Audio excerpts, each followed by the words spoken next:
freedom, man. That's what it's all about.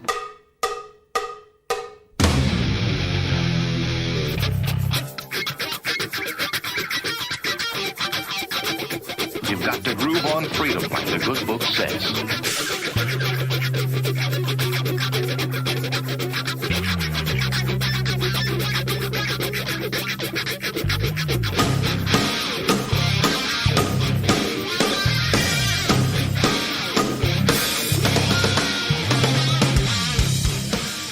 Welcome. You are listening to What on Earth is Happening. This show will discuss the topics of human consciousness, mind control, natural law, the occult, and all issues that affect the freedom of the people of Earth. What on Earth is Happening will endeavor to shine light upon the darkness of our world and to offer empowering solutions to the problems we face as humanity approaches its critical moment of choice. And now, here is your host, Mark Passio.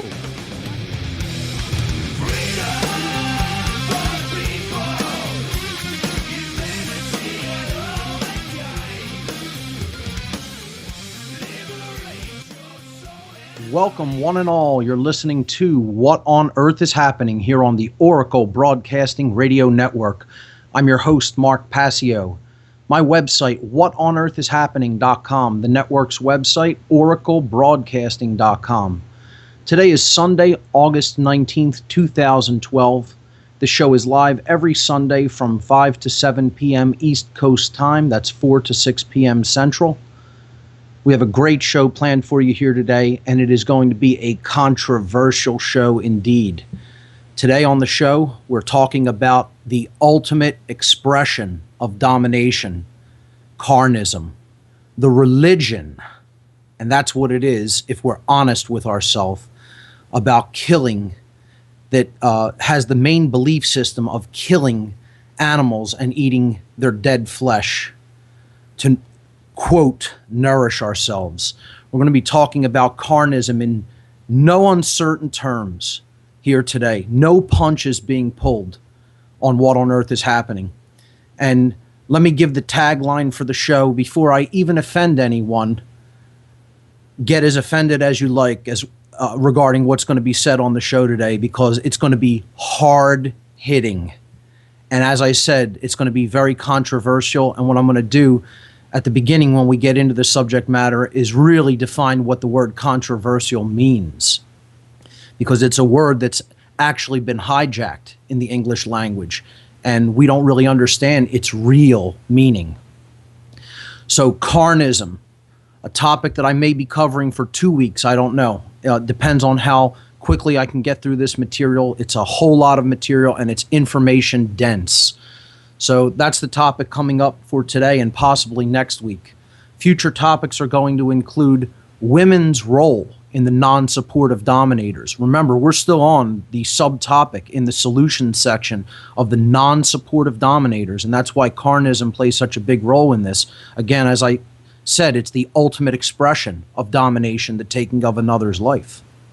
So we're going to continue this topic for as long as it takes to get through it. And then I'm going to be talking about women's role in how they can influence men who are dominators in their lives, how they can be a strong supporting influence in helping men to get over this need to dominate others and to want to be part of this chain of obedience. Women can help with that task of changing their minds, and they can step into that in a powerful way. That's going to be coming up in a week or two on this show. Then we'll be doing 2 entire call-in shows on the topic of the non-support of dominators, which we've been talking about for many weeks. And before we even get to that, I want to reiterate this in the weeks before we lead up to the show. I am going to have prerequisites if you want to come onto the show, if you want to call in and speak about Carnism. Only that topic will have a prerequisite or a limitation placed. If you want to talk about any other area of domination, of the non-supportive dominators, it's completely open. lines. But if you want to talk about carnism, particularly if you want to speak in defense of carnism, I'm setting a ground rule for the show, for these two shows. I'm allowed to do that. This is my radio show, and if I want to set a ground rule for a topic of discussion, I think that's perfectly fair. So the only ground rule when we do these call-in shows in a couple of weeks, if you want to speak on carnism or the support of carnism, is I will first ask you if you have seen the movie Earthlings in its entirety. That means from beginning to end, not in chunks or sections. Have you sat down and watched that movie in its entirety? Then you can talk about carnism. But I'm not taking calls on carnism from anyone who has not seen the movie Earthlings from beginning to end. That's the only stipulation, that's the only ground rule I'm setting for the discussion on the non-support of Dominators, because I have a feeling that a lot of people are going to want to call in and talk about the topic I'm going to introduce today because of how controversial it is. And we're going to, again, define what that term really means here today. So that's coming up on What on Earth is Happening. I have many event announcements, so please bear with me. And this is, again, some people like that I do this, some people don't like that I do this. I feel this is one of the most important aspects of the communication on this show, is explaining to people what events are going on in your area. Philadelphia is my area. That's where I'm from. I'm going to use this as a platform to promote other local activists in what they're doing. So, and that's also to influence other people to get involved and be active and create a community in their area. So I think this is one of the most important aspects of the show, and I will be continuing to give local event announcements that are happening here in my area for the people that listen to this show in this area so they know what's going on here. Other people who have events in their area, you should do anything you can to promote them and bring other people out and get them actively involved in spreading the message of true freedom. So many events coming up here. It's very busy. Things are picking up. I mean, it is the year of prophesied change, 2012. And I mean, things are really accelerating and ramping up. And that is shown by the level of activity, things that are going on. So the Free Your Mind 2 conference, of course, coming up next year. This is going to be the biggest event in this entire area in 2013. April 25th, 26th, and 27th, 2013, Free Your Mind returns to Philadelphia. A conference on consciousness, mind control, and the occult. Free Your Mind 2 returns to Philadelphia in 2013 with a 3-day conference featuring top caliber whistleblowers from across the country who will shed light upon our world's problems and bring forward empowering solutions. This unique event will build upon the success of the first Free Your Mind conference with a continued focus to spread awareness on the topics of consciousness, mind control, subversive occult influences, holistic body, mind, spirit health, and solution-oriented approaches to the problems humanity faces in these challenging times. Challenging times, an understatement to say the least. The dates, April 25th, 26th, and 27th, 2013. Doors will open at 8 a.m. on each day. The location is the beautiful Arch Street Meeting House, 320 Arch Street here in Philadelphia. Admission prices for the Thursday conference, $30. For the Thursday evening speaker meet and greet with light vegetarian and vegan fare, $20. For the Friday conference, $40. For the Saturday conference, $40. For all 3 days, including the speaker meet and greet, if you want the full package, a $10 discount on the whole price, $120. Tickets are already available. If you want to get your tickets, reserve your tickets in advance, go to the conference website and there's information there on how to get your tickets. The featured speakers so far: Alan Steinfeld, Alfred Weber, Andrew Bashago, Ben Stewart, Bob Tuscan, Curtis Davis, Frater X, Freeman Fly, Jan Irvin, Jay Parker, Joseph Meyer, Laura Eisenhower, myself, Mark Passio, and Mark Peebler. More great speakers will be added as the weeks go on here leading up to the conference. We are already talking to a few other people, and we'll be announcing confirmations probably as early as next week. So for more information on this great event coming up here next year in April here in Philadelphia, visit www.freeyourmindconference.com. That's freeyourmindconference.com. We really need help and assistance in organizing this conference. If you are in the Philadelphia area, please, if you want to be involved in the organization of this conference in any way, give me an email. Send me an email at mark@whatonearthishappening.com or mark@freeyourmindconference.com. We still need organizers to help. We do not have enough help. I'm sending this call out publicly. We do not have enough help this year as it stands. We have a very small core team of organizers who cannot do this alone. We are admitting that we cannot do this with the numbers that we have. We need more conference organizers who are serious about this, who understand why something like this needs to be done, who understands the issues involved and can dedicate some of their time to helping with this conference. If you are in the Philadelphia area and you want to dedicate some time to helping to organize this conference, please get in touch with me. Okay? So, in regards to help with the conference, from a monetary perspective, because people don't just fly themselves out and lodge themselves, of course, to bring people together, which is what a conference means, con meaning together and fere meaning to carry or to bring. Bringing people together has costs associated with it, since people in this world still believe in money, unfortunately. I wish it weren't that way, but to bring these people to a live venue, to gather them together and have a great event like this, we are going to have costs associated with that. So to offset those costs, we're going to have a series of fundraisers, and we're going to bring people powerful information and entertainment in these fundraisers. The first Free Your Mind 2 conference fundraiser is coming up here in Philadelphia on Saturday, September 15th, 2012 at 8 o'clock p.m. at Liberty's Pub, Liberty's Restaurant and Bar. Okay, Liberty's is in the Northern Liberties section of Philadelphia at 705 North 2nd Street. That's the corner of 2nd and Fairmount. It's going to be a $15 donation at the door, and this fundraiser will feature a special presentation by me called The Matrix Trilogy Decoded.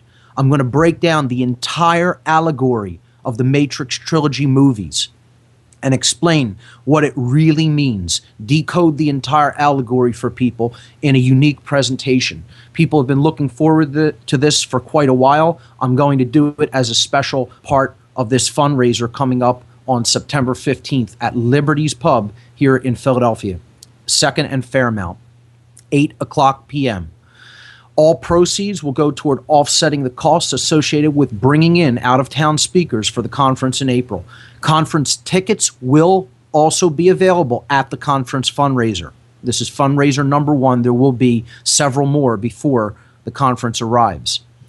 Okay, so the next event announcement is the Truth, Freedom, Prosperity screening and documentary screening and discussion night. This is always free. This is always on the last Thursday of every month at Essene Market and Cafe, 719 South 4th Street, the corner of 4th and Monroe in Philadelphia. This will be taking place Thursday, August 30th from 6:30 p.m. to 9 p.m. This month, we're screening the film Original Intent by James Yeager.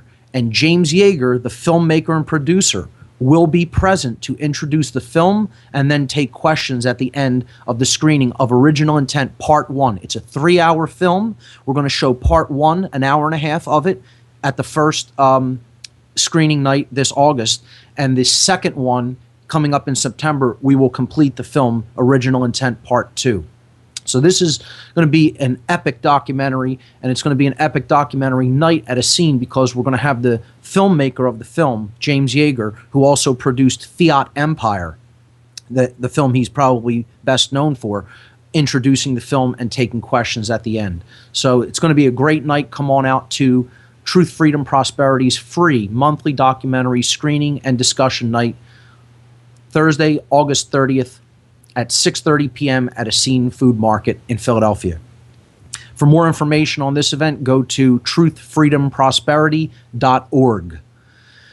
The End the Fed rally for Philadelphia will be coming up on September 22nd, Saturday, September 22nd at 12 o'clock p.m. This is part of the larger nationwide End the Fed event that's going to be taking place at every single Federal Reserve Bank in the entire country. If there's a Federal Reserve Bank in your area, there will be an event, an End the Fed event taking place at it on September 22nd. It's a nationally coordinated event. I have been asked by the coordinators of this event to speak at the Philadelphia End the Fed rally that's going to be happening Saturday, September 22nd, 12 o'clock p.m. in front of the Federal Reserve branch in Philadelphia at 6th and Arch Streets.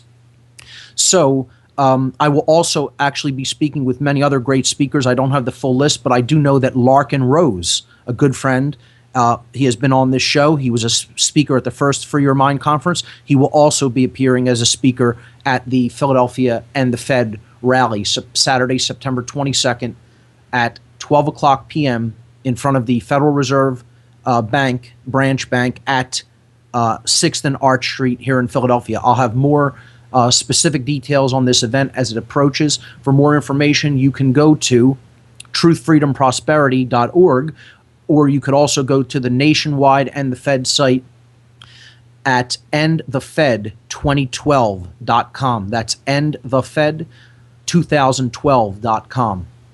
I will also be speaking at the Pennsylvania MUFON East Coast Conference coming up at the end of September, September 28th, 29th, and 30th at the Sheraton Bucks County Hotel, 400 Oxford Valley Road in Langhorne, Pennsylvania.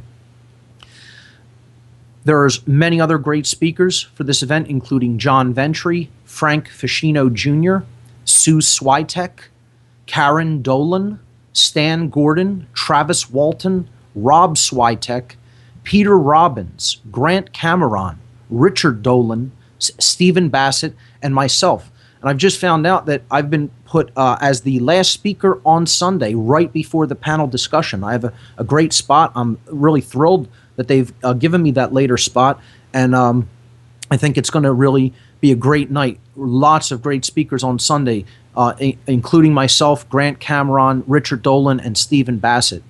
My presentation at this conference for the Mutual UFO Network out of Pennsylvania will be entitled Morality and Disclosure, Moral Issues Involved in the Continued Cover-Up of Extraterrestrial Phenomena.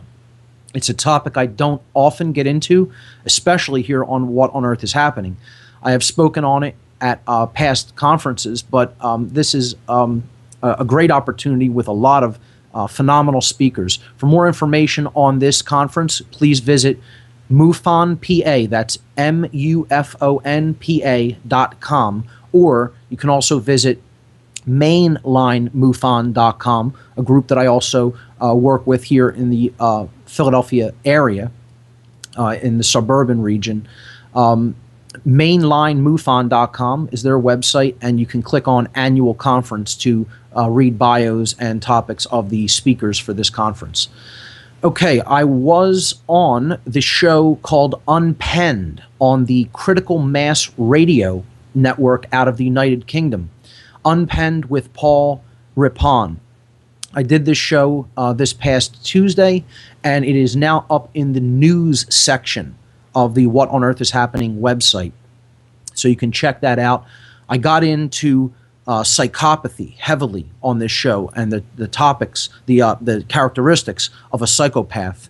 And this is something that I think I'm going to actually talk about a little bit when we talk about Carnism, because Carnism, particularly the practice of actually doing the slaughter of these animals that are then consumed, actually creates secondary psychopathy. That is one of the effects of working in a slaughterhouse, is that you actually become a secondary psychopath. Even if you weren't a primary one genetically, it can actually make you into, through the desensitization to suffering, into a secondary psychopath. And that's one of the dangers which we'll be talking about today. The last event announcement I have is that the ad-free chip-in for the show stands at $700. We need to raise $1,000 by the end of October. So I want to thank everyone who has contributed. It has gone much better than my wildest expectations. Please continue to make your generous donations. Every little bit helps, and it is all heartfeltly appreciated. And we can get powerful information out without the kinds of interruptions that we were used to here on the show. So let's get into our topic for today. And again, as I said, this topic is quite controversial. So what does controversial really mean? And by the way, all of the slides that I'm going to be referring to can be found on the whatonearthishappening.com website. Go to the radio show page, and right underneath the player for the radio show, you will see images for today's show. As always, these provide numeric links. You can click them and follow a slideshow of images that deal with what I'm going to be talking about here today. The first image was for the Free Your Mind conference. The second image was for the fundraiser. The third image was for the MUFON PA East Coast Conference. The fourth image were on the entire topic, the entire section of this radio show / presentation that I call The Way Out, which is all about solutions-oriented approaches to the problems that humanity faces in consciousness. Image number 5 simply is the listing of the grassroots solutions that I talk about here on the show. 10 of them overall. We've gone through all of the ones in the left-hand column and are making our way through the right-hand column now with the non-supportive dominators. We've already actually looked at the development of mindfulness. Coming up on the show, we will talk about using entheogens or psychedelics in a positive conscious context for transformation of consciousness, the power of positive thinking, and the responsibility that we have ultimately once we have taken enough information into ourselves to then help others to awaken by putting information out there freely for other people. That's coming up. We are, of course, still talking about the non-supportive dominators, with the topic of Carnism being, as I've called it, the ultimate expression of domination. And again, this is a controversial topic. We're looking at image number 7 now on the slideshow. The word controversial is radically misunderstood in the English language. Radically misunderstood. People think, due to repetition and obfuscation and simply accepting the connotative meaning of a word, but never looking at the root meaning of the word or the etymological meaning that conveys so much more and deeper information about the true intent and the true meaning of the word. Through this obfuscation and this repetition mind control technique, we have come to believe and accept that the actual true definition of controversial simply means debatable or disputable, something that is arguable and can be debated. That is not, let me emphatically state, that is not what the word controversial means. The word controversial comes from and is derived from the Latin language. The Latin prefix contra, and you can look this up in any Latin dictionary, any physical Latin dictionary. You could download digital Latin dictionaries, so you could look it up. You could use online ones and confirm this. The word contra, which is the first part of the word controversial, means facing, face to face or against, up against, okay? And that's when we're talking about opposition, oppositional, okay? Contra. It means up against, face to face with. That's what the first part of the word means. So what are we face to face with or up against? Well, we need to look at the second part of the word, versio. This comes from the Latin verb verso, versare. And this means to change or to alter.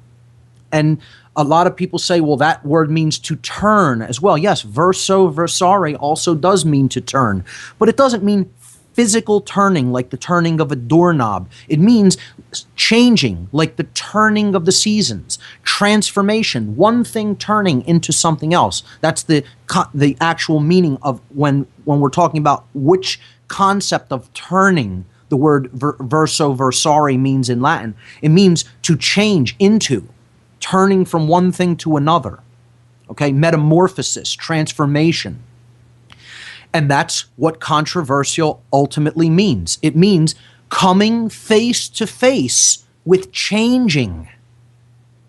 Coming face to face with having to change because information has come your way and has explained what really is versus what you previously believed about it and stayed attached to the belief about it.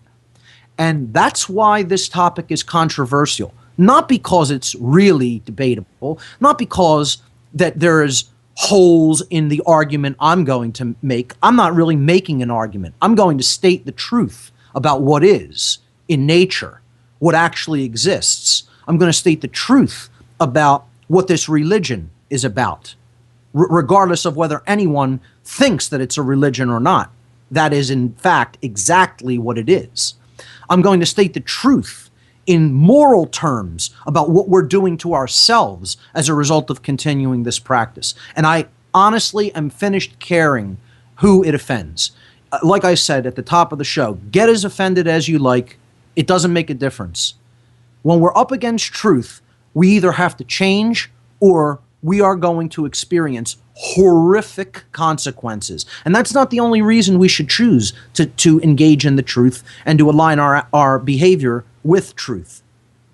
Not just for selfish reasons. Ultimately, we have to do it because we understand that it's the truth and for no other reason. Because serving the truth ultimately is the will of creation for us. And if we do that, we're not going to create any self-inflicted suffering, and we'll ultimately be able to create whatever we want out of this construct that we call physical reality. We will be able to manifest our real desires. And I'm not talking about lesser, lower desires, base desires. I'm talking about creating what is truly beneficial and good and orderly and beneficial to evolutionary progress in consciousness for ourselves, the higher self, ultimately. So controversial means, absolutely means, face to face with changing, having to look at yourself in the mirror and say, now that I know this, I know that I'm going to have to change. And I'm going to tell an anecdote about that when I realized this. I won't do that right now. I'll do that later on, possibly even next week, depending on how. I have a lot of information to get through. This is, again, going to be an information-dense program. So I've briefly told the anecdote on the show before, but I'm going to reiterate it and explain to people how I went through this process from Carnism to abandoning Carnism and how long that took for me. So it wasn't an overnight process. Although when I did start it, it wasn't as difficult as I thought it would be. It was actually much easier. So let's define what I mean by Carnism, because Carnism is not a term that most people readily recognize or have a working definition of. And we're moving to slide number 8 now. Carnism is what people have traditionally referred to as being a carnivore or a meat eater. Okay? It's sometimes also referred to as being an omnivore. Omnivore, carnivore, meat eater. These are terms that explain the practice omnivore, carnivore, meat eater, but they don't explain the underlying religion, the belief system that is inside someone's psyche that drives that behavior. A behavior that they would not want done to them, but yet they want to do to other beings. Okay? And that's ultimately the only thing that really needs to be understood. We could go on forever talking about health concerns and health arguments regarding this topic, but all that ultimately needs to be understood is if you don't want something done to you, you should not do it to anyone else at all. You should not do it to other beings, period. So, when we're talking about killing, if you don't want to be killed, when we're talking about being eaten, if you don't want to be eaten, you shouldn't be killing and eating other animals. And that's all it ultimately comes down to. This comes down to the principle of ownership, the absence of aggression, the absence of domination, the principle of self-ownership, the principle of non-aggression, the principle of non-violence to others. That's all it comes down to. And this is intimately and inextricably connected with human freedom and why we don't have it, why we're not free beings. This is one of the reasons we are not free beings. When you understand the law of correspondence, not the suggestion of correspondence, not the guess at correspondence, the law of correspondence. See, that's the entire problem, folks. In a nutshell, people do not know that the law of correspondence is in effect. They believe in their erroneous religious belief system that is somehow a belief. It's not called the belief of correspondence. It's not called the suggestion of correspondence. It's a law that's operating in nature, just like any other physical law, like gravity, like electricity. You know, the laws of electromagnetism, the laws of gravity. These are laws that exist. They're binding. They are immutable. For something to be a law, it is binding and it is immutable. That's what a condition known as a law is. It's something that is unchanging, cannot be changed by man because man did not create it. Nature put it into effect. And it's binding, whether you like it or not, whether you understand it or not.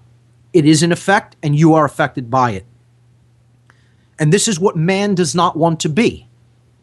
Man does not want that to be. Because ultimately, the true disease in the psyche of man is that man wants to be God and make the laws of nature. And you're not that. You are not that force. You are a part of the totality of that all-encompassing force and intelligence, but you are not it yourself. And therefore, you don't get to make that decision by yourself, just deciding arbitrarily what will be. It's up to you to perceive accurately that which is, and then live in accordance with it. That doesn't mean not to try to change the willful behaviors chosen by other people, chosen willfully by them when they have a choice not to act a certain way. So it doesn't mean don't try to change the external conditions that are created by behaviors through people's choices. That's what we're here to do, to influence change in that regard. Once we understand the definitive difference between right and wrong, we then have a moral responsibility to work to change that dynamic for the better. So let's look at what this concept of carnism is. This is a belief system. It's a religion in the true sense of the term religion. People do not think of it as such, though. They think it's just a practice, but the practice isn't the important thing to look at. More so than the practice, the most important aspect to look at is the belief system that underlies the practice, that's not based on any truth, that's based in fundamentally flawed axioms. An axiom is an underlying belief structure. And when you build something on a foundation of junk that isn't firmly rooted in truth, you're only going to build disorder and chaos. And the entire religion of Carnism, okay, is a religion that is entirely based upon violence, which is an inherently, fundamentally flawed axiom regarding how we should conduct ourselves in the world. It is a fundamentally flawed axiom. So I define, and others have defined Carnism as a dogmatic religion. It is a religion in the true sense of the term, that which holds us back, that which binds us, ties us, holds us back from forward progress of where we want to go. A dogmatic religion based entirely upon violence, the main belief system of which is that it is morally justifiable and or necessary to kill animals and eat their dead flesh. That is what Carnism is. That's not my belief about what Carnism is. That's not just my definition of it. That is what the belief system of eating dead animal flesh is. It is a religion based entirely on violence. And its main belief system is that it is somehow morally justifiable and or necessary, we're going to address this term necessary, okay, to kill animals, to slaughter animals at your whim and then consume their dead flesh. That's what Carnism is. And I call it, my term for it, is the ultimate expression of domination. There is no higher expression of one life form dominating another life form than completely murdering it and then consuming it, eating its flesh. If you don't want that done to you, you probably should not be doing it to any other animal or being. Because the real expression of the golden rule of the law of correspondence is that which, see, this is the way it wasn't stated in the New Testament. The way it was stated is do unto others as you would have them do unto you. But that doesn't really get into the why you should act like that. Why should you behave in such a modality? Well, the reason why, and this is just a lower reason why. You know, this is a selfish reason why you should do unto others as you would have them do unto you. The reason is because the real law of correspondence is going to state that as you do unto others, that will be done unto you. That same modality of behavior and experience you will have to experience for yourself. You will have to experience it being done unto you, because this entire universe is a construct that acts as a mirror. What we are pumping into its field of intelligence, it is dynamically changing itself. That's why it's called the universe, the one change, universare, the one change, the one thing changing.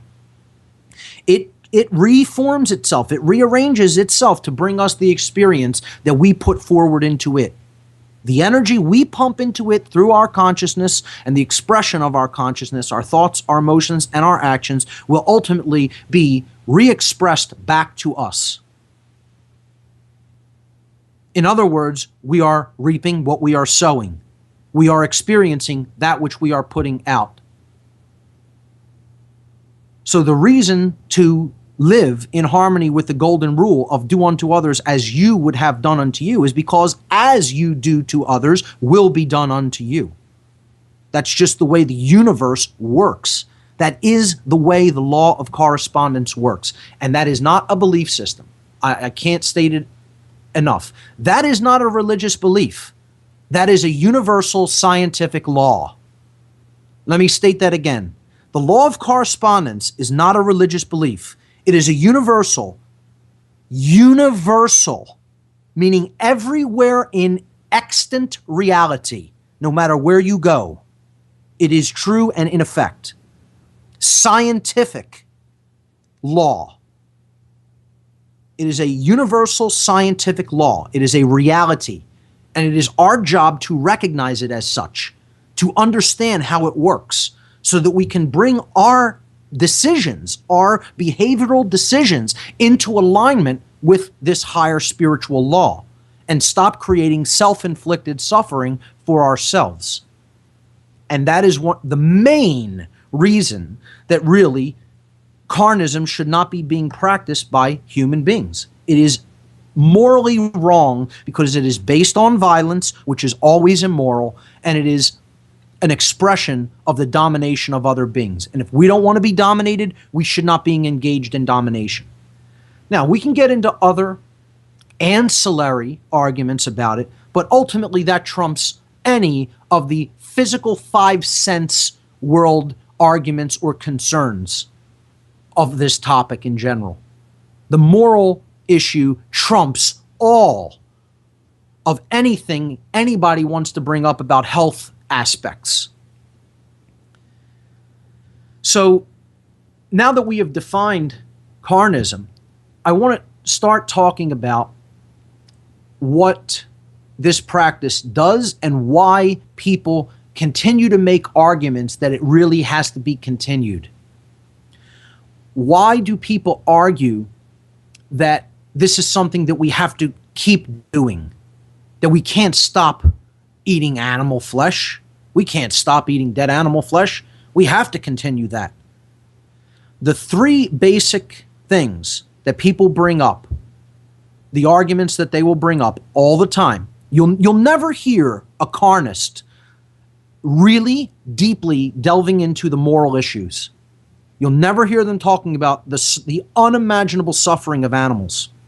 And again, I'm going to link on this podcast the film Earthlings, weeks in advance of the call-in show. If anyone's going to call in and talk on this topic, your views are not going to get on the air on this program unless you've seen the movie Earthlings in its entirety. If you want to talk on that, that's what I'm asking in payment for coming on my show. You will have to watch the movie Earthlings in its entirety, all the way through, and do it without looking away from the screen. How about if we add that as a stipulation? Because I've done that twice in my life.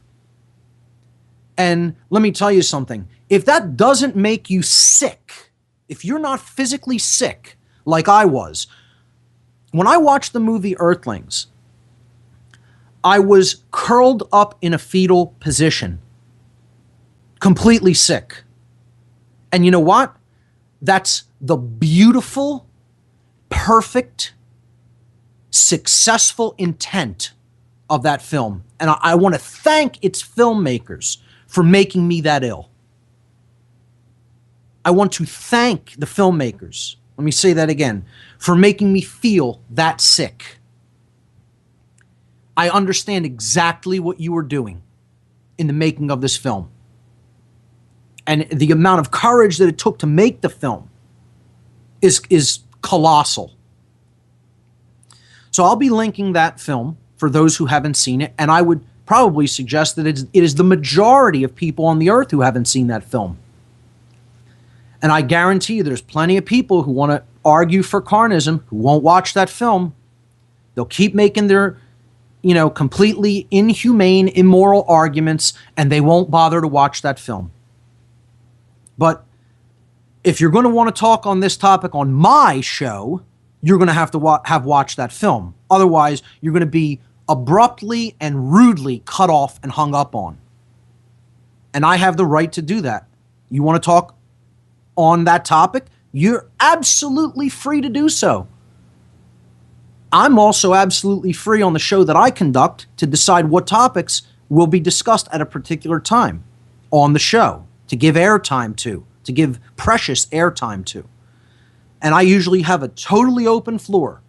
But for this topic, since it's 2 call-in shows on the specific topic of the domination, withdrawing our support from the domination of other beings, the non-supportive dominators, for the one subtopic within that subtopic of carnism, if you want to bring up anything regarding it, the prerequisite is you will need to see the film Earthlings from beginning to end in one sitting. Not watching it in tiny little pieces because you couldn't take it all at one time. You reserve the time and then actually do it. Watch it from beginning to end. Then I'll be willing to hear what you have to say. But until then, in all honesty, I'm not interested in what you have to say on this topic. Unless you've watched that film, I'm not interested in your uninformed opinion on this topic. Okay? Because my entire response to someone who will just wholesale advocate this religion is maybe it should be being done to your children. Maybe it should be being done to you. Sometimes that wouldn't even get somebody's emotions up in an uproar, you know? You want to advocate this being done for other beings, maybe it should just be done to you. Or how about we do it to people you love and care about? How about we do it to your children? You know? You're not putting yourself, you're never seeing the suffering of another from your position. You're not putting yourself in that position, I should say. Seeing it from their position. You know, stepping into the shoes, into the experience of another. And I'll say, you want to also have a look at what goes on? Type into Google images. Go to google.com, hit images, and then type into there, animal slaughterhouse. It's probably a phrase I'd suggest over 99% of people have never typed into the Google Images search engine. Just do that and take a look at what really goes on in the, quote, meat industry, the murder industry, the bloodletting industry, the altar of sacrifice industry, because that's what it really is occultically, the poisoning of the entire morphogenic energy field of the earth industry. Let's call it what it really is. The total pollution of the energy field in which we all live. That's what the meat, quote, meat industry is. Have a good look at a lot of those images, you know, which I did before the show and probably put some of the most tame images that I found into the slideshow for today. And there's some out there, I'm telling you, that they will weaken you to your soul if you have any humanity within you. Weaken you to the very level, the core level of your being. For those of us who aren't already turned into secondary psychopaths or who weren't born as the freaks called primary psychopaths, which we're not really going to get past that condition until we really understand the genetic manipulation that has been done to this species. Another topic I haven't really gotten into hardly at all on this show, and only briefly touched upon it in presentations I've done elsewhere. So the advocates of carnism, of this religion, let's call it what they are. They are acolytes of this religion. All right? They are adherents to the religion of carnism. They make the three ends argument, it's called, and this is known as the normal, natural, necessary argument. I believe this was coined by Melanie Joy and others. And Melanie Joy is a psychologist who talks about the deep underlying issues within the human psyche, the attachments to this belief system that ultimately drive this behavior, that underlie this religious practice. And she does a phenomenal job helping people to really understand the core belief system that underlies carnism. I'm going to post a video by her as well, which I also highly recommend, because it really gets you looking in the mirror. The video I'll post by her. Melanie Joy, Dr. Melanie Joy. And hey, by the way, I'll just throw it out on the show now that I've mentioned her name. If anybody has a contact for her, I'd love to have her come and speak at the Free Your Mind 2 conference. So I've not been able to get in touch with her. I've actually made an effort to do so. but it has not been successful. So I would like to get in touch with Dr. Melanie Joy and invite her to come to the Free Your Mind 2 conference to talk about the religion of Carnism and why it's one of the main things that's holding humanity back from its evolutionary progress and its true freedom. So I'll throw that out as an official public invite. And if anybody has contact information, like I said, just get in touch with me. So, the normal, natural, necessary argument, as expressed by Melanie Joy and many others. Let's look at these claims. These are the physical 5 sense world, 5 sense arguments for Carnism. And I'm just going to emphatically state at the beginning here, none of these hold any moral truth at all. Not only do they not hold any moral truth, they don't hold any scientific truth.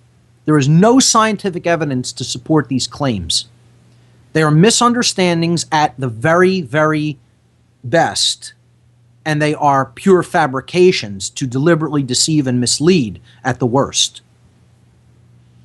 The 3 ends argument is normal, natural, necessary. This argument is provably false, immoral meat industry propaganda. Ultimately, that's what it is. And people who are buying into these arguments have bought into mind control techniques. They've bought into mind control methodologies that have been started by the meat industry because they realize that there is a seed that has been actually put forth into the earth. A seed of higher consciousness that is an expression of the non-aggression, the non-violence principle.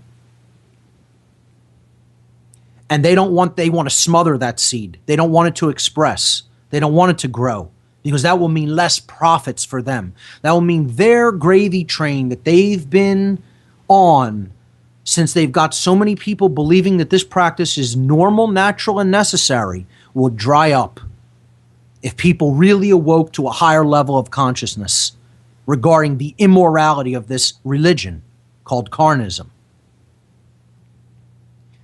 So what is the normal, natural, necessary argument? It states that eating meat is normal. That because so many people are doing it, that it's okay. That it's normal. You want to be normal, don't you? You don't want to be that freak who doesn't do things that other people do, who is, alone in the crowd, do you? See, this is a psychologically persuasive argument, not born in facts. It's born in fear. It has nothing to do with science and knowledge and morality. It's all based in fear. It's all based in erroneous perception and the management of that perception, which, call it whatever you want, I call it what it really is, mind control. That's what perception management is. So the normal argument is simply conveying what the dominator culture, the local operating system of domination, is telling people is normal. It's not what's right. It has nothing to do with what's right. It has nothing to do with what is just. It certainly doesn't have anything to do with what is true. All it is playing on perception. You want to be like the crowd, don't you? You don't want to stand out, right? No, because standing out takes courage. Doing what's right takes courage. It takes going against the grain. It takes swimming upstream, the courage to swim upstream. It's the courage for the individual to stand up against the group. And that's the second part of the term, that's the green language part of the term controversial.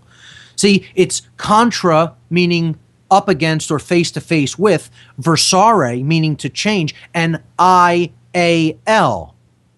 In green language, it means face to face with changing. I versus the all. The I, the individual, versus the group. I, all. Face to face with change. I, all.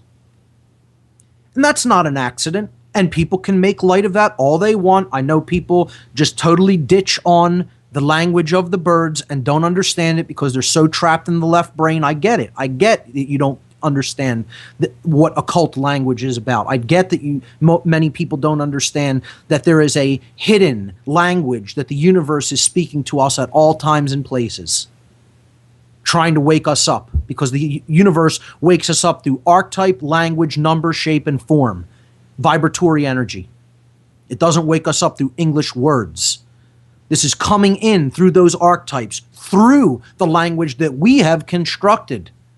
So ultimately, the deeper part of ourselves is trying to wake us up through the language we've constructed. That's what green language is.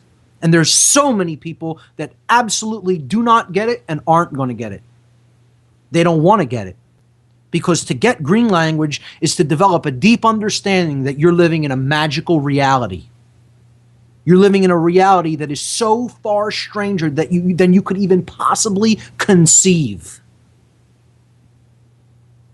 Because again, it's ultimately you reflecting back to you that which you really need the most. That's what this whole thing is. To learn and grow. So, the normal argument is all based on follower mentality. You have to want to be a follower to accept this first part of the argument of normal, natural, necessary. It is the entrenched and instilled beliefs of the dominator culture that make something normal. And all you're doing by grafting onto that belief is you're accepting that belief system that's based in domination and violence as your own, because you don't want to stand out or be a unique individual. You want to identify with groupthink. I'm telling you, I didn't become vegetarian for health reasons. I didn't become vegetarian as part of any damn trend. I could care less what a trend is going on. I became vegetarian for moral reasons that are based in truth, that are based in nature's laws, cosmic, universal, spiritual laws. When I recognized that, and I recognized that my actions were in opposition to that higher spiritual law, I could not reconcile those things. I could not say, well, I know this knowledge. I have a deep understanding of this knowledge, but my behavior is in opposition to it, and that's okay with me. No, it wasn't okay with me. I came face to face with changing myself, what I had to change. And I ultimately made the decision to go through that process of change. So we'll continue to talk about this after this very brief 2-minute break. We'll be right back here on What on Earth is Happening to continue to discuss Carnism. Facing it alone. Gotta keep my cool. Make them think I'm made of stone. It's a game.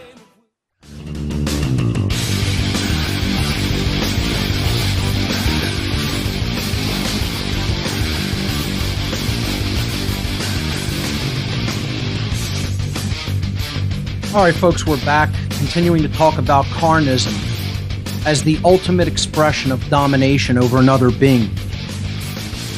Part of our non-support of Dominators solution section here on What on Earth is Happening. Let's jump right back into this topic.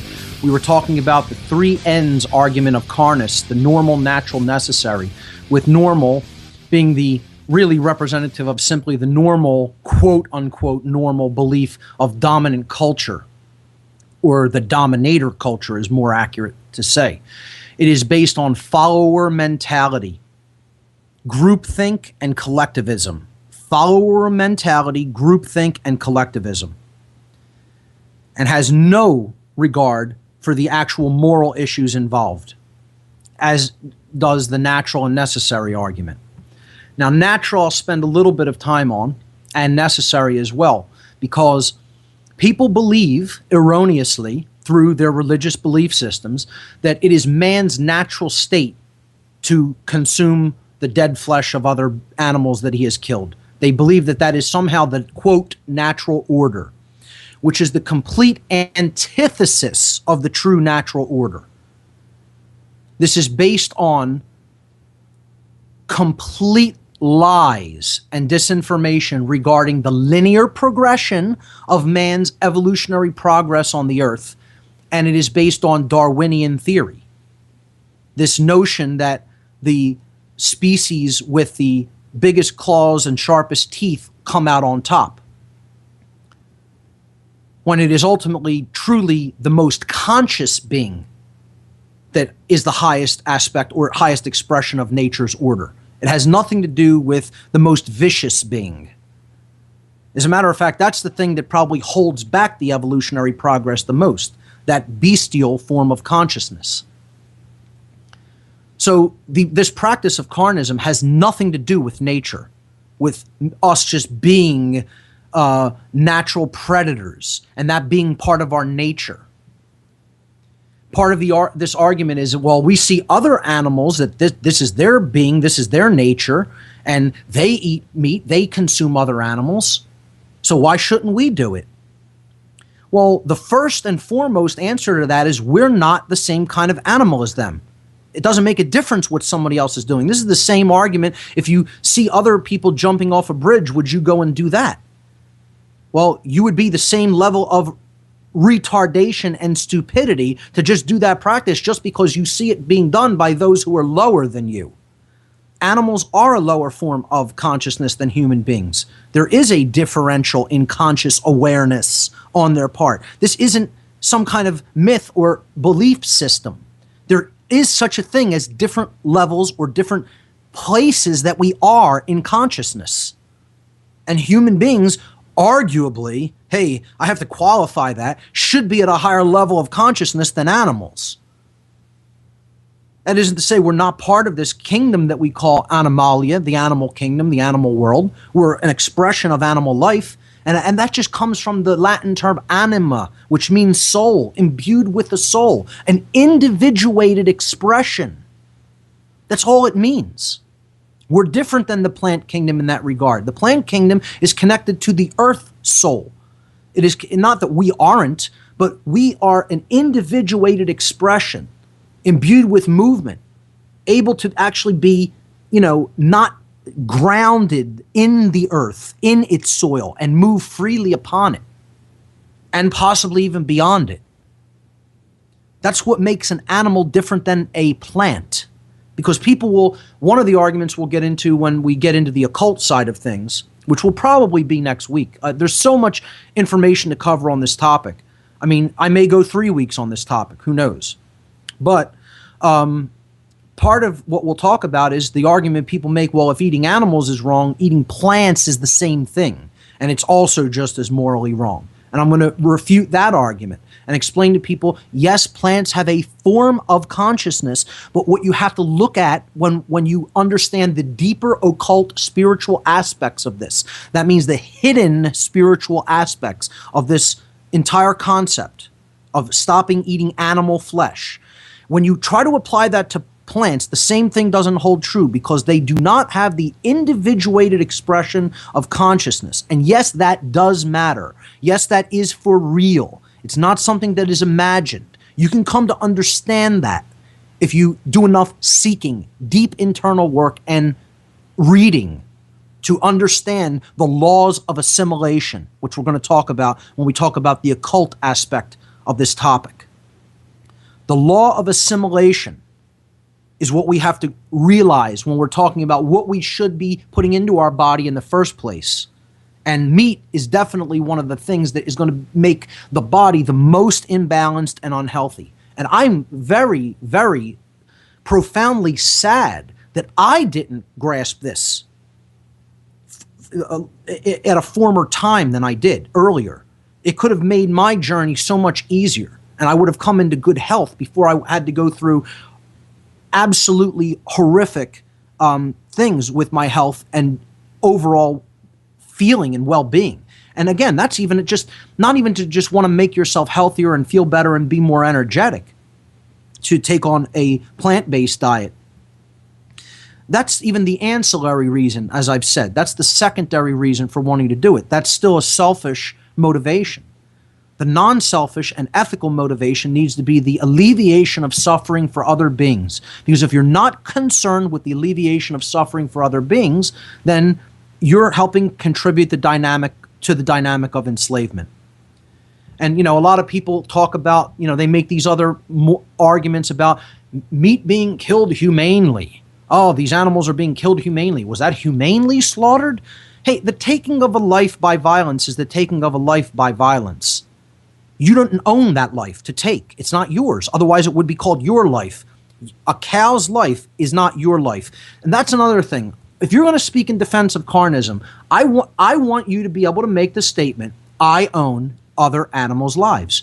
I want to hear that actual phrase leave your mouth before I want to know, people to know that's your belief system. That's what you believe before you speak in defense of it on this show anyway. You will have to at least make that claim. I want you to have seen Earthlings in its entirety, and I want you to make the claim that another animal's life is yours. It belongs to you to take. If you can make those claims, you could talk on the defense of carnism, at least for a time. I'll give you the floor for a little while to make whatever point you're going to make. But unless you're going to be willing to come on and bear yourself in that way to people, I'm honestly not interested in hearing from you on this particular topic. So the natural argument is based on Darwinian theory, and it's based on this erroneous idea of linear progression of civilizations as well. If you really get into it, it's making the argument man is designed somehow to eat meat, and we are a part of this, quote, natural pecking order. Oh, before I get back into that, I just wanted to very briefly continue to address this topic of humanely slaughtered meat. There is no such thing. That's a complete, absolute misnomer, and another thing that the meat industry put out there to try to allay people's consciences and not to get them to think about what really goes on in slaughterhouses. And I'll tell you another thing. People think that, different religions have different ways of taking the animal life. One of the absolute worst forms of meat butchering and slaughtering is the kosher form of it, because the animal is fully conscious upon the life being taken. They're not, given a stun shot to the brain so that there's brain death before they're actually killed. Their throat is slit without anything, just totally conscious. And there's an image of this being done in a full video of this being done in Earthlings. Watch it. You'll see the inside of a kosher butchery and just see the kind of suffering that goes on there. And it's just unbelievable that people can just think that there is any kind of a humane or religiously acceptable means of taking an animal's life. It's killing another being. That's what it is. And then you're eating something that's already dead. The life has left it, it's already dead, and you're eating it. We have to understand what's really being done to the morphogenetic field, the energetic field that we're all living in as a result of this suffering being pumped into it on a daily basis. And let me tell you something, who's behind this industry is the dark occultists. Dark occultic religious belief systems lie behind this continual and perpetual altar of sacrifice. If you still don't understand that's who's behind the poisoning of this energy field that we're all living in and ultimately creating the entire enslavement system, you don't understand anything. It's not just political. It's not just financial. It's bigger than banking. It's bigger than money. It's the old religion. That's what the dark occultists themselves refer to it as. And it's the religion of domination. It's the religion that some people are going to be God here on earth because they detest and despise nature's law so much that they are going to rule in hell rather than serve in heaven. And they're going to become God here. That's their ultimate religious belief. And that religion spans all cultures, all places on the earth, all exoteric religious backgrounds, regardless of what exoteric religion the person happens to be claiming that they come from. It spans all races, all religions, all walks of life, every institution on the face of the earth, every age range, the sexes, you name it. Because the occult is not limited to any one particular organization, institution, cultural background, or religious background. There's people involved in it from every walk of life, everywhere on this planet. And people need to understand that dynamic. Because they get hung up and it's this group or that group or this group or that group. So let's look at more about this natural, quote, it's natural argument. It's also based in this idea that just because something's been going on for a certain amount of time, that somehow lends legitimacy to it. And that's some kind of a complete logical fallacy. It doesn't make a difference how long something has been going on the way it's been happening. That will never make it right. Wrongs could be going on for millennia or even millions of years and still be wrong. To make the argument, well, man's existed in this condition for, hundreds of millions of years. Well, who's to say that it shouldn't be that way? The laws of nature is to say that it shouldn't be that way. This behavior is a choice that can be stopped at any time.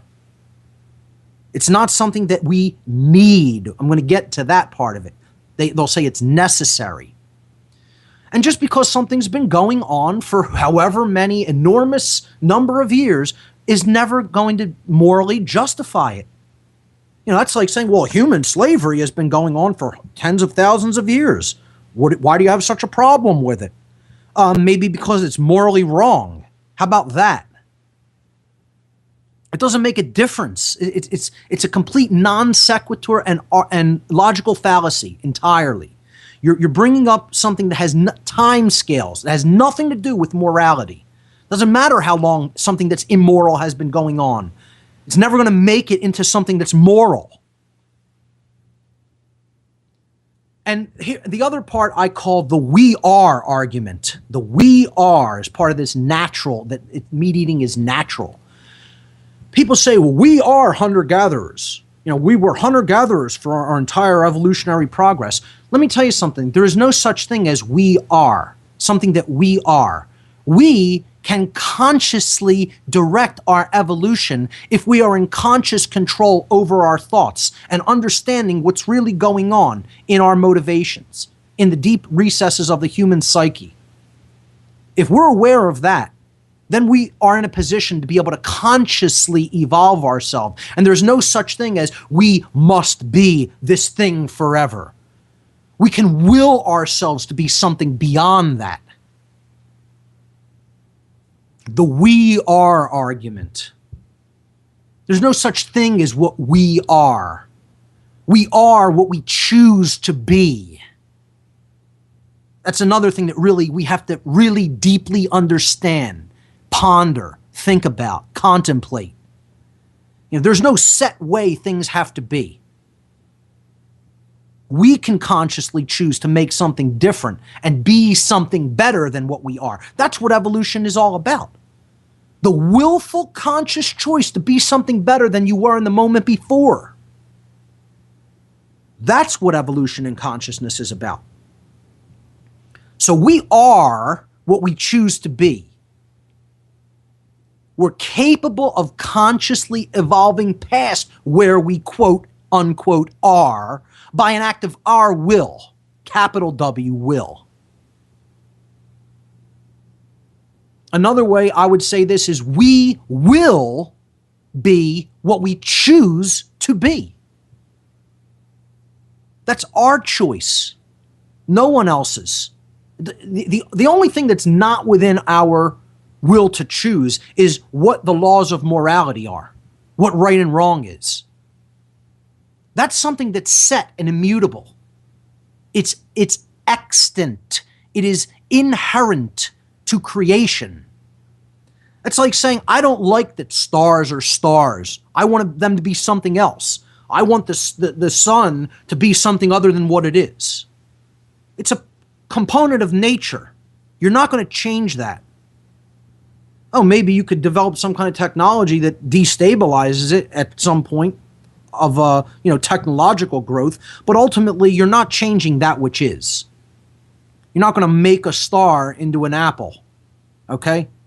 Nature created it. You're not going to make what you want out of it. And this doesn't just apply physically, of course. This applies to the moral laws that are inherent to creation, which I have called natural law, and what I'm now increasingly simply terming universal spiritual law. to avoid the entire confusion and the hijacking of this word natural. Because connotatively, in people's diseased mindset, they believe that this word means something completely erroneous and completely actually antithetical to what it really does mean. Diametric opposite to what the word natural really does mean. And again, natural comes from the term neter in Egyptian. It is the neter all, the spirit all, the all spirit. Everything is spirit. This is a spiritual construct for experience. And it is all based on the laws of spirit, cosmic or universal spiritual law, which I have been calling natural law. But again, I'm actually moving away from that term because it's so hijacked. The term natural, people think it means this, quote, Darwinian natural order. That isn't even what Darwin said people think it means. You know, he was saying there had to be a lot of evidence in the fossil record to support his theory. That's never been found, and yet it's been turned into a religion, which is what Darwinism is. It's another religion. A completely dogmatic belief system not based in truth that holds humanity back from forward progression, evolutionary progress, and consciousness. That's what Darwinism is, just like Carnism. So the we are argument needs to be completely and wholesale rejected. It is a logical fallacy in and of itself.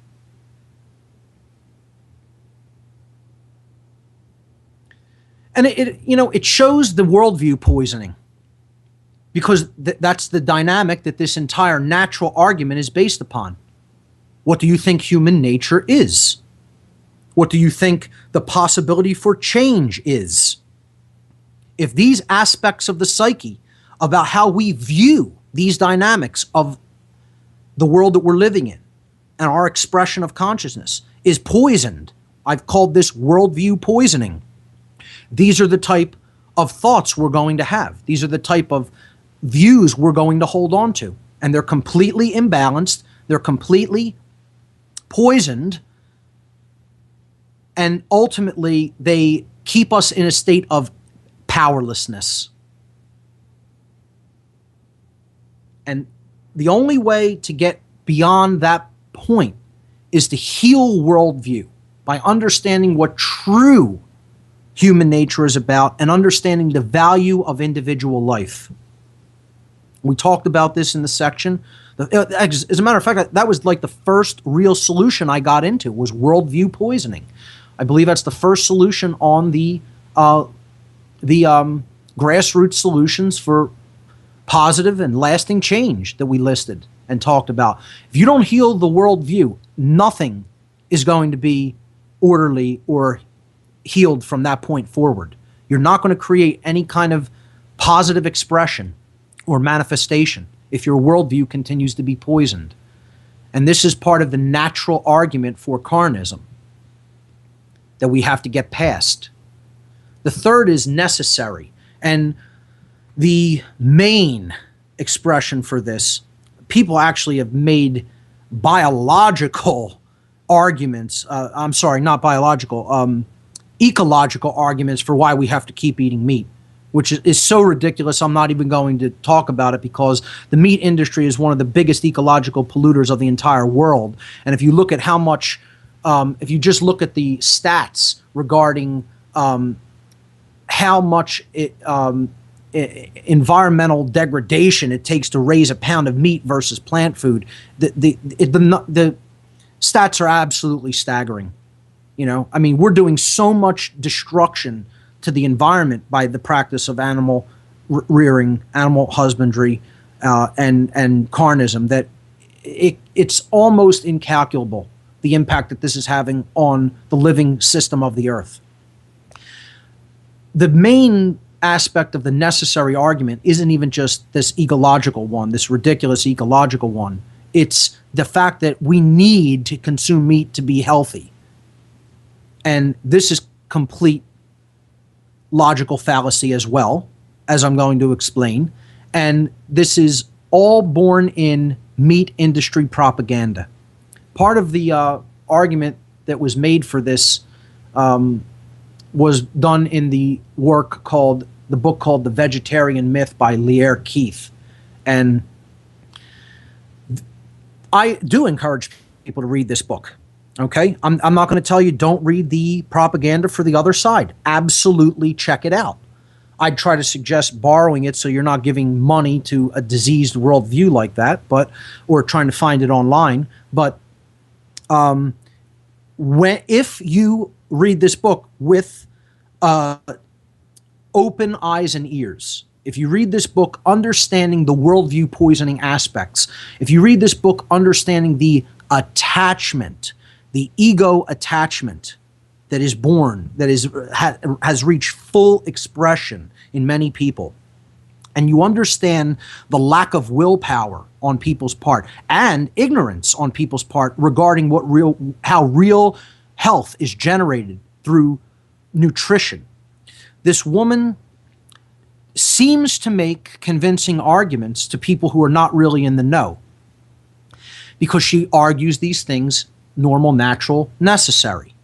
That's the main crux of her argument. Very much ignores and takes the emphasis off of the actual suffering of these beings, the actual suffering of the animals. She knows hardly anything about real nutrition. She doesn't understand nutrient density in plant-based foods, how to unlock that, how to take that into the human body.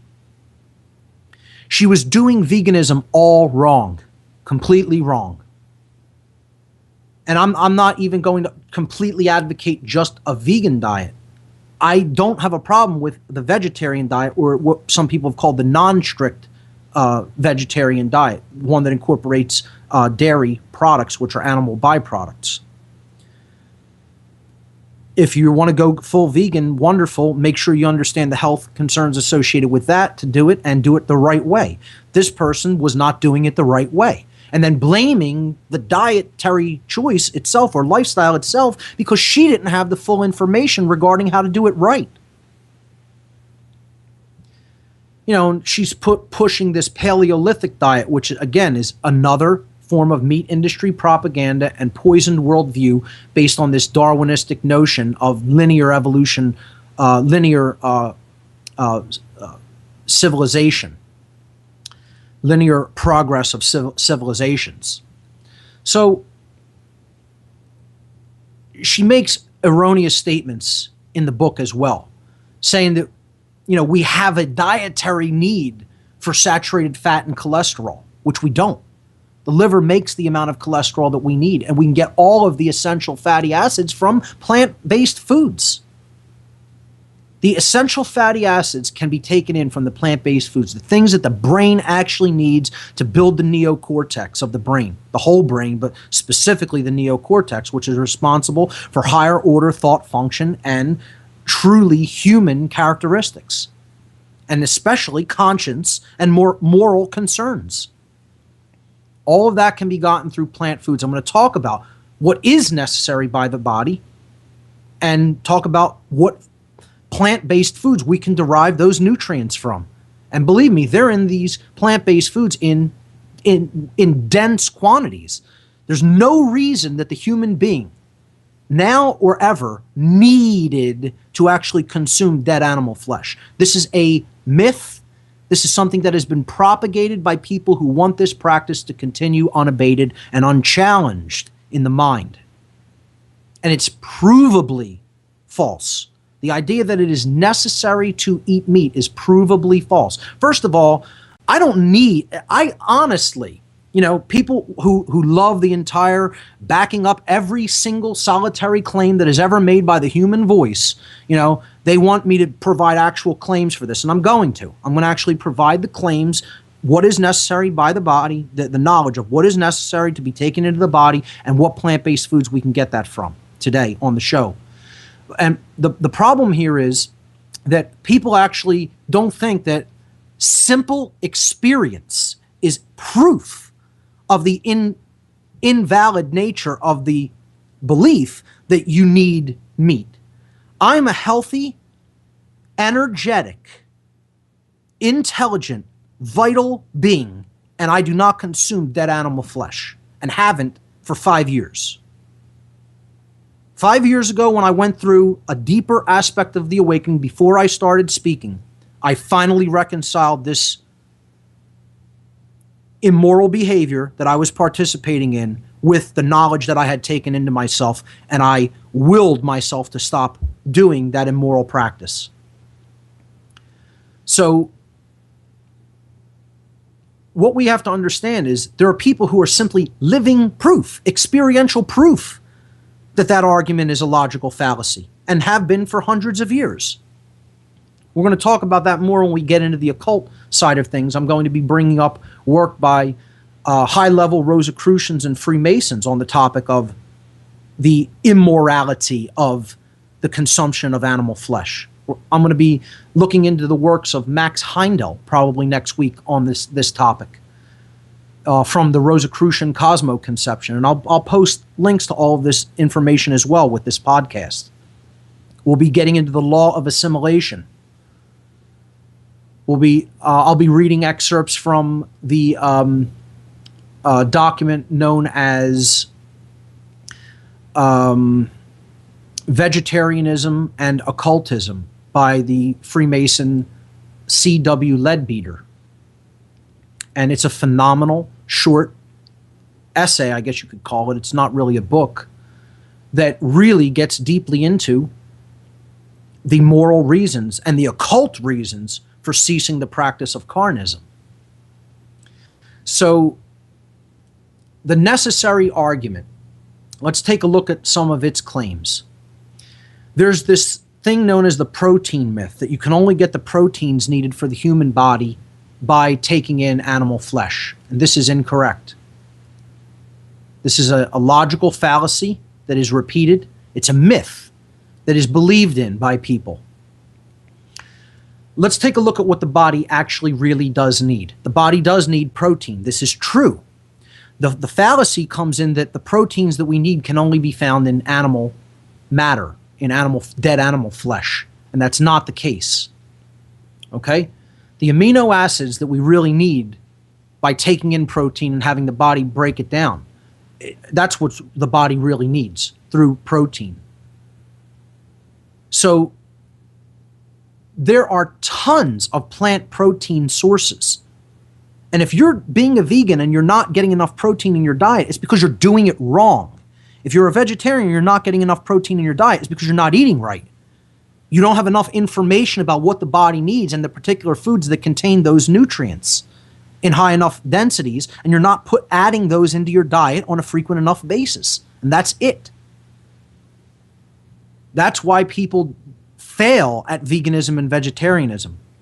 They don't have the complete knowledge of what needs to be taken into the diet on a daily basis. Protein sources in plant foods come from the following things that you need to add into your diet if you're a vegetarian or a vegan.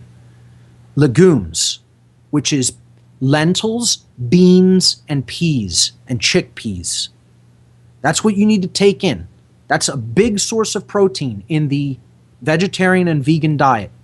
All forms of legumes. Soybeans, which are not technically categorized as legumes, but if you add soy, tofu, tempeh probably better because it's a fermented form of it. A lot of people say that it doesn't have some of the possible bad health benefits of some soy products when it's taken in high amounts. I think soy should be used sparingly, and legumes should be one of your main sources of protein. Grains also have proteins. You can get good amount of protein from millet, from quinoa. Quinoa is an excellent source of protein. That's a grain. A lot of cereals, boxed cereals, if you're going to eat that, people who, I guess don't engage in mostly raw food diet when it comes to veganism aren't going to touch processed foods like that, but cereals have protein in it as well through the grains. Rice has protein. Oats has protein. Wheat, again, it has gluten in it, which is shown to be somewhat detrimental to certain aspects of health as well, but it has protein in it. Dairy products have protein. milk, cheese, yogurt. Eggs, of course, have protein. Nuts and nut butters. So peanuts, almonds, walnuts, cashews, pecans. There's basically protein in all nuts and nut butters. Seeds have protein. Sesame seeds. Chia. I'm sorry, not chia. Pumpkin seeds. Sunflower seeds. So tons and tons of plant-derived protein sources. For people to say you need to kill animals and eat their flesh to get the protein you need in the human diet is erroneous.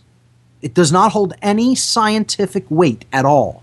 It's an invalid claim. We need calcium in the human diet for bones. You can get that from soy, tofu. You can get that from cereal grains as well. Okay, you can get that from kale. Kale has protein in it. Broccoli has, calcium. We're talking about calcium now. Kale has calcium in it. Broccoli has calcium. Bok choy is another excellent source of calcium. Legumes also have calcium in them. Again, lentils, beans, chickpeas. Nuts and nut butters also have calcium in them. And seeds also have calcium in them as well. So more plant, vegetable-derived sources, seeds, legumes, plants that have tons of calcium in them. If you're not eating these foods on a daily basis, you're doing vegetarianism and veganism wrong. The human body needs iron. Iron is in many different plant-derived foods as well. Strawberry, tomatoes, broccolis, peppers, etc. Zinc. Zinc is needed in the diet. It's found in grains, wheat, tofu, nuts, seeds, beans, peas, lentils, and cereals. All right. Vitamin B12. This is one of the big arguments against that people bring up against vegetarianism and/or veganism. Well, vegetarians don't really have any problem getting enough B12 in their diet, because if you're going to eat any eggs or take in milk, there's B12 within those things. Vegans will often have to supplement their diet somewhat with things that are in the things that have B12 within them. Soy beverages, nutritional yeast, and cereals are important when it comes to getting enough B12, vitamin B12 in the diet. And it is an important vitamin. It can be done with a vegetarian diet, and it can even be done in a vegan diet, in a vegan lifestyle. It is not impossible. It requires some will in order to do it and do it properly. And people who aren't doing this properly want to blame the entire lifestyle and the choice, the moral choice, and say somehow it's necessary that we need to take in dead animal flesh. And again, I would say what this really is, if you really read the vegetarian myth and try to psychoanalyze what's really going on in this person, she doesn't have enough knowledge. She harmed her body through the ignorance that she did this type of diet with. She didn't go in with full knowledge. She harmed her body, developed chronic disease as a result, then tries and turn it around and blame it on something other than her own ignorance. And that is what's going on psychologically with Lear Keith. It's transference of blame to someone who, to the actual practice of vegetarianism and veganism, not her ignorance, which actually caused her conditions. And she's not only in a physical condition, I would emphatically state she's in a condition of psychological imbalance. And this is evidenced greatly by some of the statements that she makes when she talks about when she broke her vegan, quote, vegan. I want to say that also emphatically. She didn't really live a vegan lifestyle. She binged on meat because of urges that she had. That's not being vegan. Being vegan is not eating any meat products, any animal products at all. Okay? Even animal derived. Vegetarian, you don't eat meat, you don't eat any animal flesh. You will use eggs, cheese, milk, etc. so dairy products and plant-based foods. But she did not engage in real veganism, number one. So that's a misnomer. When she claims she was vegan for decades, isn't accurate. And secondly, she also betrayed the psychological underpinnings that were really going on in her mind when she basically talked about when she broke her, vegan streak and started eating fish again because she loved tuna fish. And she made the statement that when she ate her first tuna fish sandwich after, being vegan for so long, that she couldn't even believe the absolute incredible euphoric feeling that she got. Every cell in her body was tingling, she put it like. And she said, wow, this is what it really feels like to be fed and to be alive.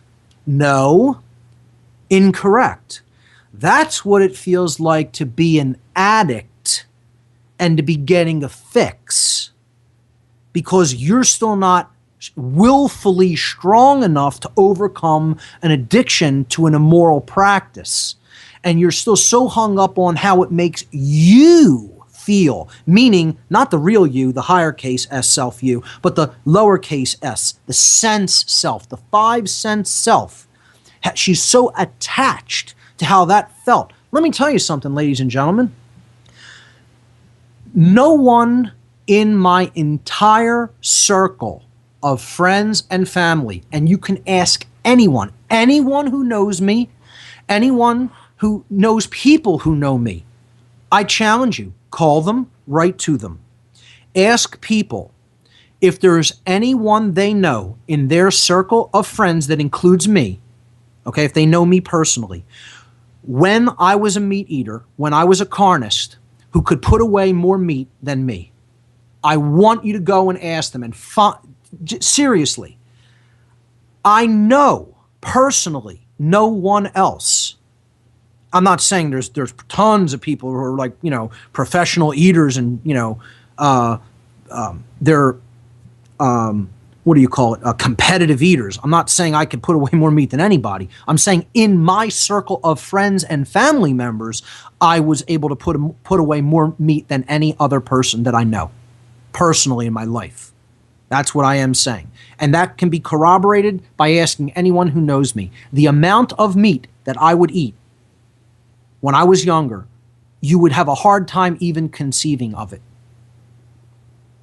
I'll tell an anecdote right now. We went to a place here in Philadelphia. I won't mention the name to plug it, but it's a restaurant that continuously brings you meat that is grilled in a South American barbecue style way. And basically they give you, it's like a total decadent thing. They give you a chip on your table that has a green side and a red side. Literally, this is true. And you keep it on green if you want them, upon seeing that your plate is empty of meat, to come over and bring you more different cuts of meat. And when you're finally full or sated, you flip it to the red side, and they know even if there's anything on your plate or even if your plate's empty, don't bring any more because you've had enough. And we went there, Barb and I went there years ago when we were both still carnists. We were... it was some occasion of someone's birthday or something. We went there with a large group of people. There might have been like 12 or 13 or 14 people. We sat around a big table at this South American barbecue style restaurant, and we all started with our chips on green and started going, and they started bringing us food.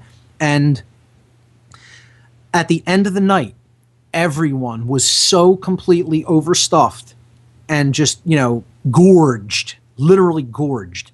And me and one other friend were sitting there with our chips still on green.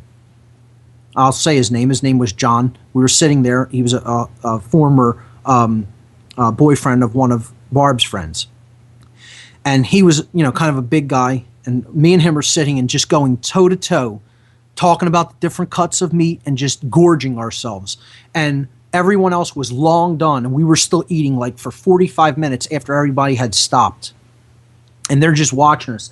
like laughing that we could possibly put away that much meat on our own. And I think I even slightly outlasted him when he finally flipped over his chip. Mine was still on for like one more bit, barely, you know. But that's what kind of a meat eater I used to be.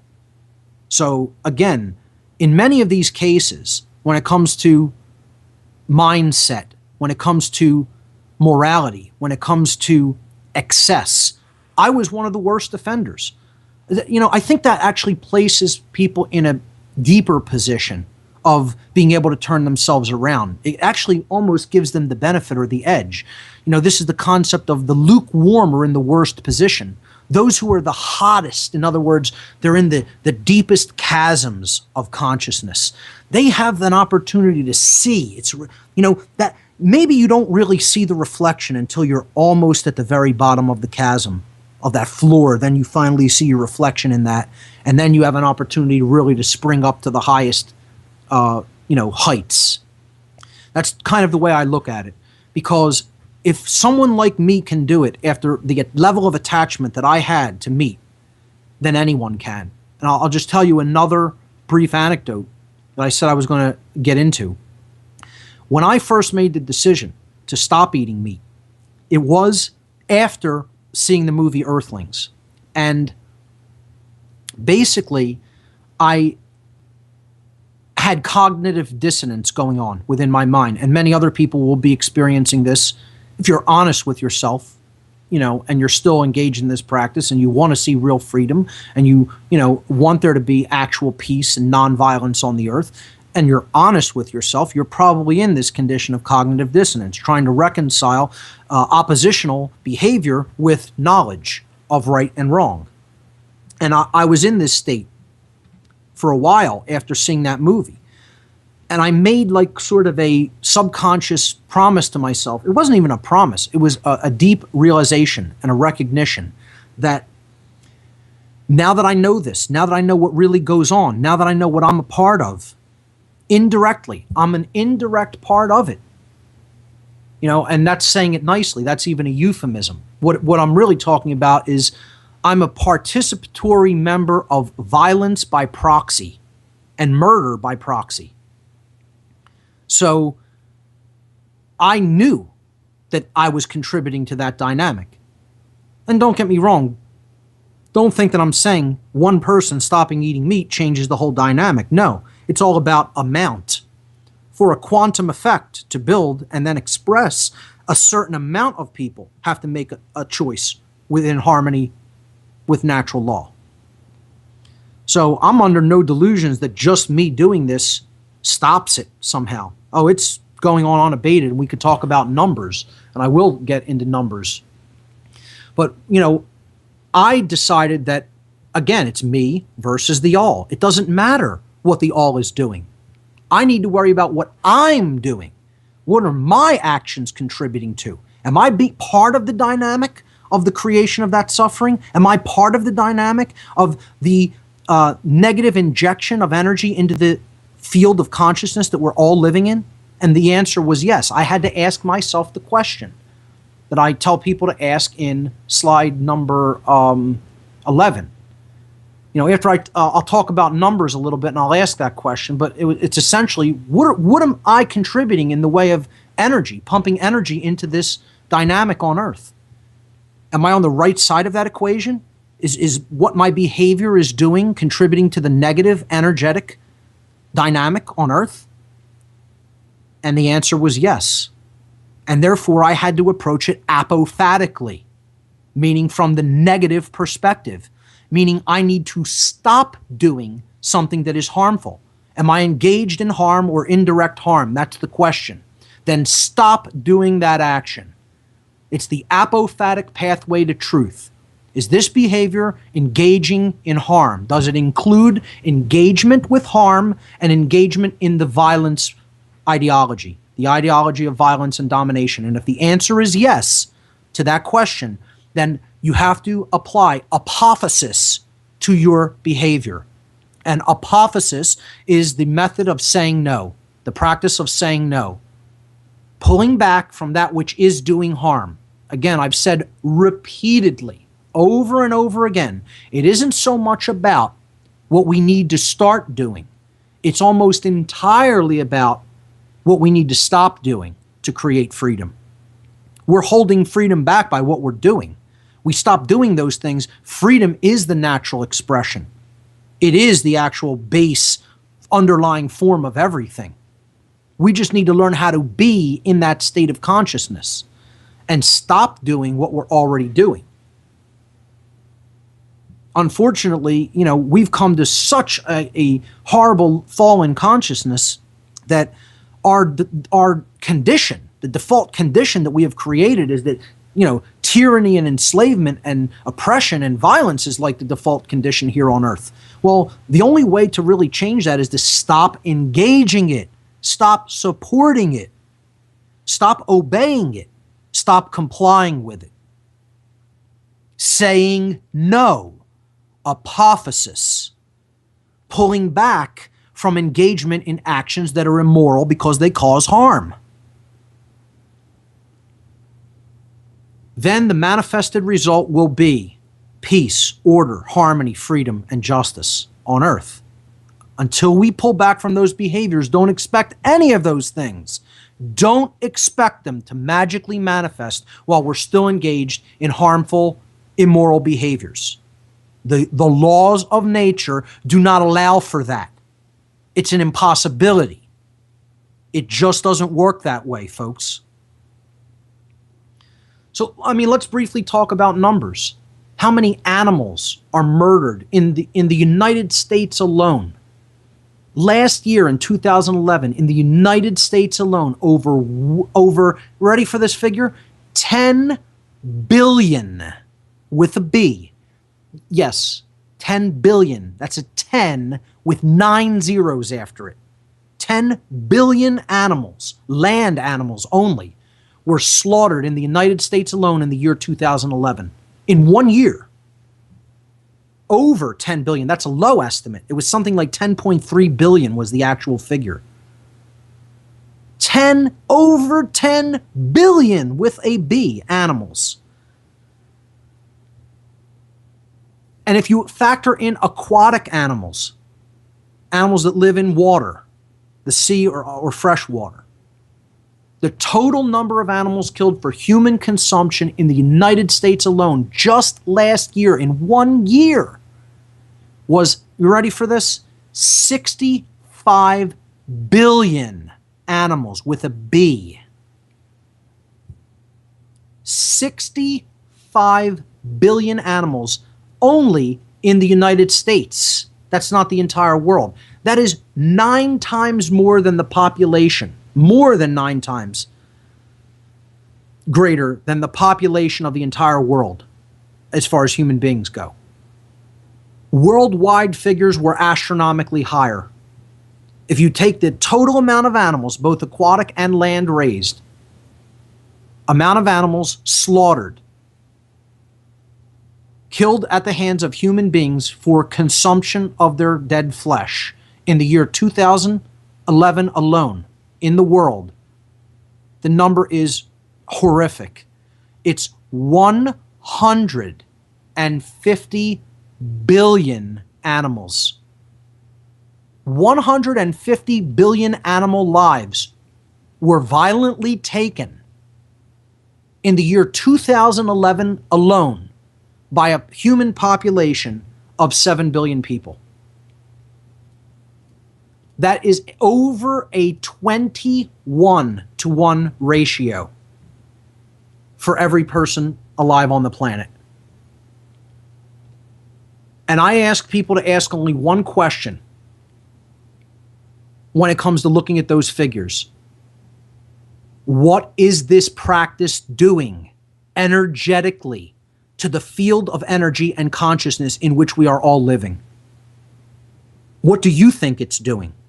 And I ask you to say, try to find out what it really is doing versus what you think or believe. Try to get actual empirical data about what that's actually doing. And it's possible to do that work. If you really want to know, that answer lies within all of us. The true answer to that question about what that is doing lies within each and every one of us. If we're honest with ourselves, if we're willing to do the work to go within ourselves to acquire that answer. You may not find that answer in a school book or an encyclopedia or even on the internet, but it exists, and there is a truth regarding it. And I'll tell you what it's doing. And don't believe me. Try to know for yourself. That is turning the energetic vibratory energy, the vibratory dynamic of this planet, into a hell world. These animals suffer inhumane and cruel treatment, often not even being able to stand, treated like a thing. You watch the movie Earthlings and put yourself in the position of one of those animals. And if you can't identify with that level of suffering, you are a speciesist, as they call it in Earthlings, at the very, very best. But really, what I would say that someone who can't really I would say if someone does not really have a deep, visceral, emotional gut reaction in a negative way to what they see in the movie Earthlings, you should be seriously concerned that you are already at least a secondary psychopath. And I know that's like, you know, a catch-22, because how can a psychopath really be concerned about anything? Well, maybe it's not, because psychopaths are generally concerned about themselves, but they just don't care that they don't care. You know, that's how psychopathy works. So I'll suggest it in a different way.